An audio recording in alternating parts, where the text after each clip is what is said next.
The new mother. Hello. Mother for the 5th time. Uh-huh. This home video of Andrea Yates was taken by her husband Rusty just after she gave birth to their 5th child, Mary, last November. It was just 7 months before she would kill her baby daughter and her 4 sons. Say cheese. 2-year-old Luke, 3-year-old Paul, 5-year-old John, and Noah, who was 7. Everybody say goodbye. Bye. Bye to the camera. Bye.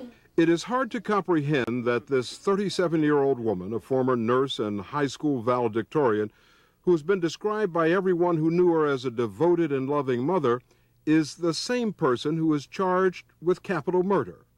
The person who has the hardest time comprehending all of this is her husband. She's a terrific mother, loved the children. They're always climbing up in her lap, and she'd read books to them, and just all kinds of stuff, and she loved them. And so I knew that there's no way, you know, there's just no way that she would ever do anything like what happened. But she did. No, but it's because her mind was sick, you know. I mean, that's it.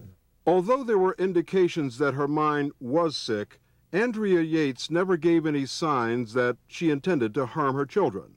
But after her arrest, she told authorities that on and off for the past 2 years, she'd heard voices telling her that the devil was after the kids and that she needed to save them. She said they were, quote, hopelessly damaged.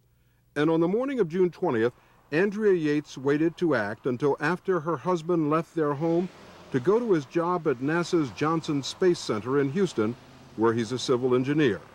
Well, I got a phone call from my wife at 5 till 10, and she said, you need to come home.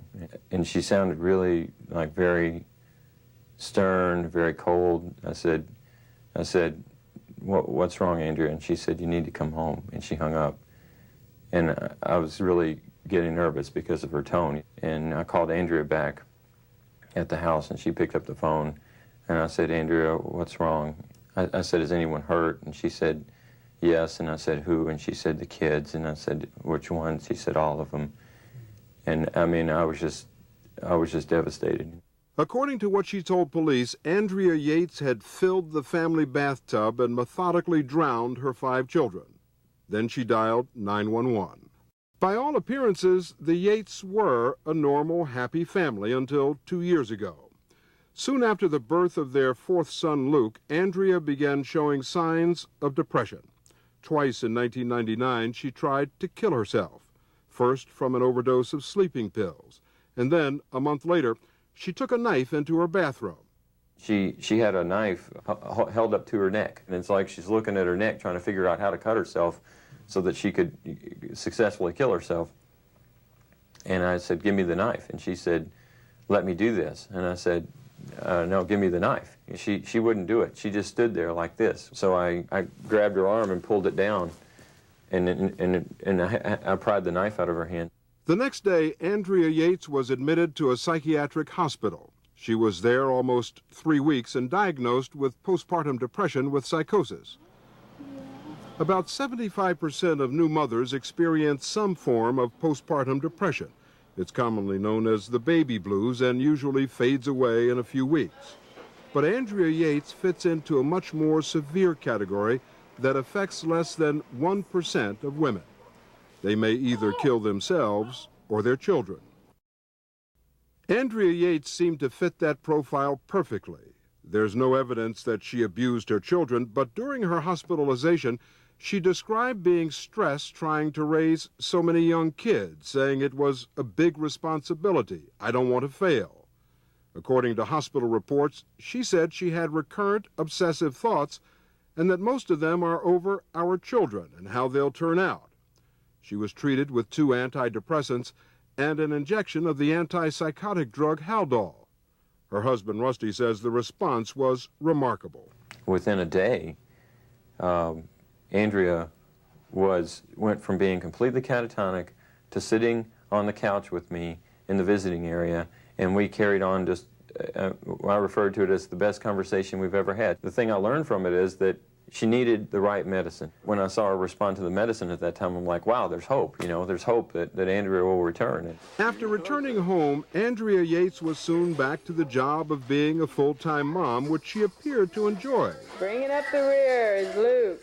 Hello. All right. She shot this home video of her children playing around the house. This is our night ceremony here. Andrea Yates homeschooled her oldest children, even designing their sets and costumes for a lesson on medieval history. Okay, Sir John Yates. And he will go to his castle. She also cooked and cleaned the house. Her doctor suggested she get some help taking care of the children and that she devote some time for herself. But Rusty says she chose not to. For more than a year after she got out of the hospital and was off all medications, by all accounts, life in the Yates family was back to normal. They decided to have another child. There's the baby in there. Ignoring a doctor's written warning which said that doing so would surely guarantee future psychotic depression. Well, no, you know, we looked at that and we said, you know, well, this was a very difficult time. But then we said, well, would we rather have not had Luke? I mean, of course, we'd rather have Luke and have gone through that. What we were told is that there was a 50% chance that she would be depressed again if we had another child, and if she got depressed again, she would have the same symptoms as she had in '99, and that the same treatment that worked for her in '99 would work again. Within months of Mary's birth, Andrea Yates' depression returned with a vengeance. It was a depression which her husband says led her to murder their children.